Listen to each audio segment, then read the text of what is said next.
Une fois qu'on en est là, il ne nous reste plus qu'à insérer une icône au milieu de cette forme qu'on vient de créer. Pour ce faire, je vais cliquer sur l'outil texte et choisir une police symbole. Là, j'en ai une où il y a des icônes de sport. Elles sont toutes téléchargeables sur dafont.com, un site où vous pouvez télécharger des icônes, des polices symboliques avec différents thèmes généralement. Donc, pour choisir, je tape sur n'importe quelle touche, parce qu'évidemment sur les polices symboliques, il n'y a pas moyen de savoir euh, quel symbole correspond à quelle touche, donc il faut tous les taper, et puis choisir celui qui nous plaît. J'en ai tapé quelques-uns.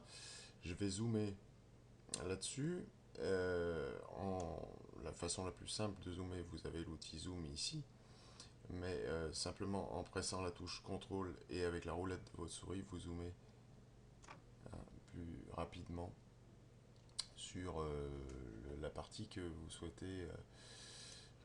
sur laquelle que vous souhaitez agrandir. Là, je vais garder simplement le coureur, donc j'enlève tous les symboles qui sont avant et tous ceux qui sont après aussi. Et là, pour dézoomer, c'est la même chose, hein, la touche CTRL et le bouton de votre souris. Donc là, je vais agrandir mon icône qui est noire. Donc, c'est pas une bonne idée. Je vais choisir de la colorier dans la même couleur que l'orange ici. Pour ce faire, je peux chercher mon orange évidemment ici. Si je veux avoir exactement le même et être sûr, pas me prendre la tête à chercher exactement le même dans les nuances ici, je prends mon outil pipette ici et je vais venir cliquer sur la couleur orange ici. Et mon petit bonhomme va passer en orange. À ce moment-là, je le positionne comme je veux.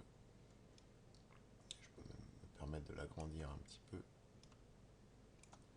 de façon à ce qu'il aille parfaitement dans le fond que je viens de créer. Une fois que j'ai fini ça, je sélectionne tous les objets et je fais CTRL-G pour grouper tout et pouvoir le déplacer de façon autonome.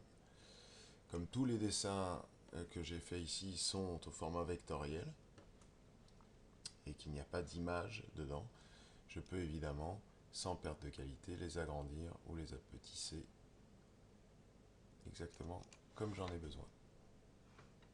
Voilà, vous pouvez éventuellement ajouter une ombre portée pour voir comment on fait. Vous pouvez aller voir les précédents tutos ou celui qui s'intitule Logo.